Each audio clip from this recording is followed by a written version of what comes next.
What exactly do you do? Oh, I travel. A sort of licensed troubleshooter. Those are some quotations from James Bond Thunderball, where Patricia Fearing was asking what James Bond did. And yes, he is a troubleshooter of some sort. Okay, well, anyways, I bought this just because it was a classic Mustang. I had no idea. I didn't actually read the packaging. I didn't realize this was actually in a James Bond movie. But I did see this movie when I was a kid, on public television. It's the 65 Ford Mustang convertible, being the first generation Mustang. My father actually had a first generation Mustang. I didn't realize this until I was in my 30s. He just never spoke about it. But he showed me pictures. He had a red hardtop.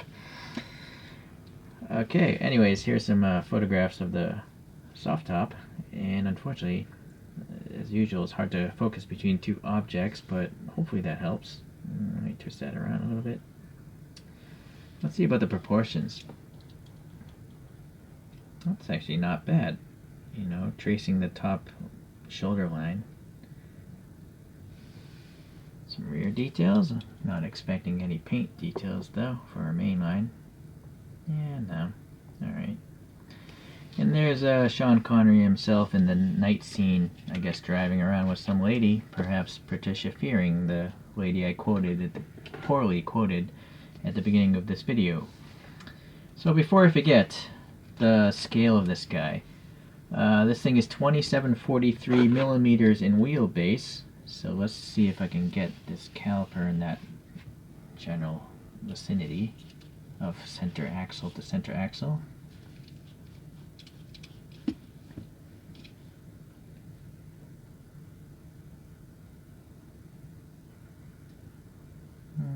Still a little too long, I think.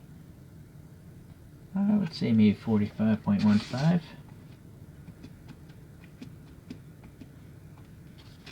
Well, this is way out of scale. This is like 161 scale. So, alright, well, now we know. Sometimes they actually are around 164 scale, but apparently not this one. Let's take a look at some of the details that Hot Wheels got in on this guy. First, I'm pretty sure this is an old casting. I'm a little curious. Yeah, it says first 1983 and then 2013. So this has probably been out many times in the past, but I only started collecting like a year and a half ago. Alright, well, it's a nice sky blue. Nevertheless, it's not metallic. It's just like a very light baby blue. And it's got some printing on the side, the Mustang and the Mustang logo, the running horse. There's a little silver paint here for the little chrome trim that's on the car. And then the engine displacement badge there. I think it's like a 289, or what is that? I don't know how large this engine would have been.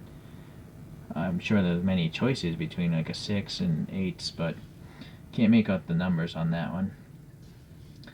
Actually, these wheels are a little weird. I would have thought they would have put like 5 spokes on this, because those hubcaps and mags look like that. Oh well, anyways, the front end, it's all plain of course up here, but it'd be easy to add paint because they're so recessed here, and then these are sticking out further, so these would be easy to paint silver. What is nice and a little bit odd is the fact that they painted down here on the bumper the turn signals, and there's a 205 here. I would have thought it'd make more sense to put a paint app up here than down here. What do you guys think? Interesting. Okay, this side here looks same as the other side. I'm now noticing there's a door handle and it's sticking out a bit, but unfortunately the printing is a bit off. The silver of the door handle is above it. On this side, it's way, or it's just, I don't know what happened. It's like missing over here, but there's a key mark there. So at the back, we have this little badge, the key bump there, or the lock bump, and then the tail lights here as part of the chromed base. And then we have a nice white interior, and actually that's one of the best steering wheels I've seen so far from this brand. You actually have, some arms, and almost like the illusion of it being hollow. You guys gotta keep in mind, these are meant for 3-year-old children. It literally says it on the packaging, so they have to use a really durable plastic, and I have a suspicion this type of plastic, it can't have very tight tolerances, and also the way they design the mold, they have to have it sloppy so they can pull millions of pieces out of that mold. Maybe when getting a bunch of tight corners like that is hard to do because the mold will wear out. Alright, well anyways, the windshield here, yeah, it's actually got some raised wiper blades, but no paint of course. And then these are nice little recesses here. Should be easy to add some paint there. And then what's nice about this one is there aren't many gouges. Sometimes you get Hot Wheels with tons of these gouge marks because they're thrown around. But this one's pretty good, or the paint was laid on thick enough that you don't see much of it. That's the only area I see. Alright, well anyways, I have a box full of 3D printed wheels now. So I'm going to come back after I put some paint apps in here and try to put some... I'm going to go with a weird set of wheels. I've printed classic rims before, but I like to do things differently. And I ended up with these wheels here. These are called Cheviot Sonics. I looked at images of modern wheels on this car, and they just don't look right. I have a few pictures I'll show you in a second. So these are still classic wheels, but I think they're common on Datsuns and Alfa Romeos. But anyways, I think they work well. I mean, they are vintage 5-spokes and stuff, so... Okay, and then I'm using some Real Riders, the thick, slick Real Rider tires there. Add some paint in the front here, and then taillights are actually pretty hard to get that red in there because the recess is so shallow. And then, yeah, a little silver is extra here, but anyways... And nothing in the interior because I know nothing wants to stick to this plastic, so I didn't even really bother. Here's some black paint though. Okay, so let's compare it to a couple other Mustangs here. Alrighty, so I have a green light Mustang. It says here on the bottom a 1965 GT350 from Carroll Shelby. So it's got the louvers here in the C pillar there, or the B pillar. This next one, and really last one, would be the Ford Mustang Boss 302, but this is done by Kyosho. And, I think these two brands are true 64, whereas Mustang, not the Hot Wheels, they don't even try so much. So it's kind of, well, I mean, it's a different caliber of model, I think.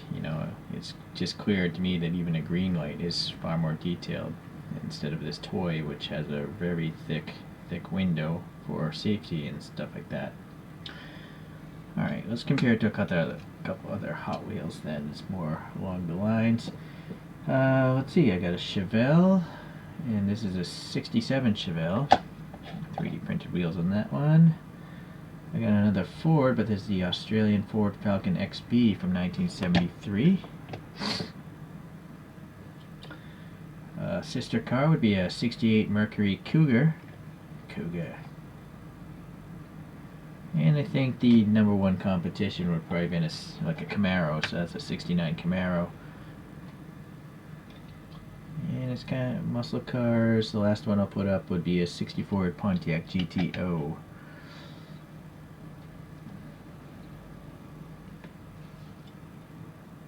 Alright, well, these all have 3D printed wheels.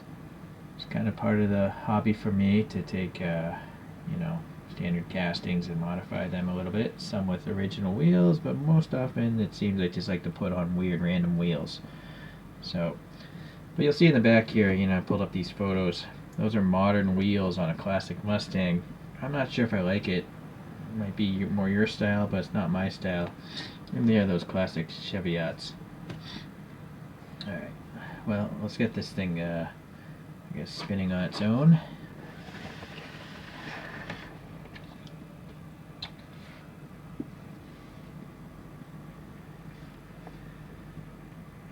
Alright, well, it's nothing great, nothing bad. It's just a Hot Wheels mainline. If you like Mustangs, I don't see a reason why you shouldn't pick this up. It's inexpensive enough. I do like the sky blue. I do like the side printing on those badges and stuff. I guess it's just really if you can, drill it apart, you repaint the interior, it would actually look pretty nice. But I am too lazy to do that. Alright, well thanks for watching, and I'll see you the next time I mod a Hot Wheels. Bye.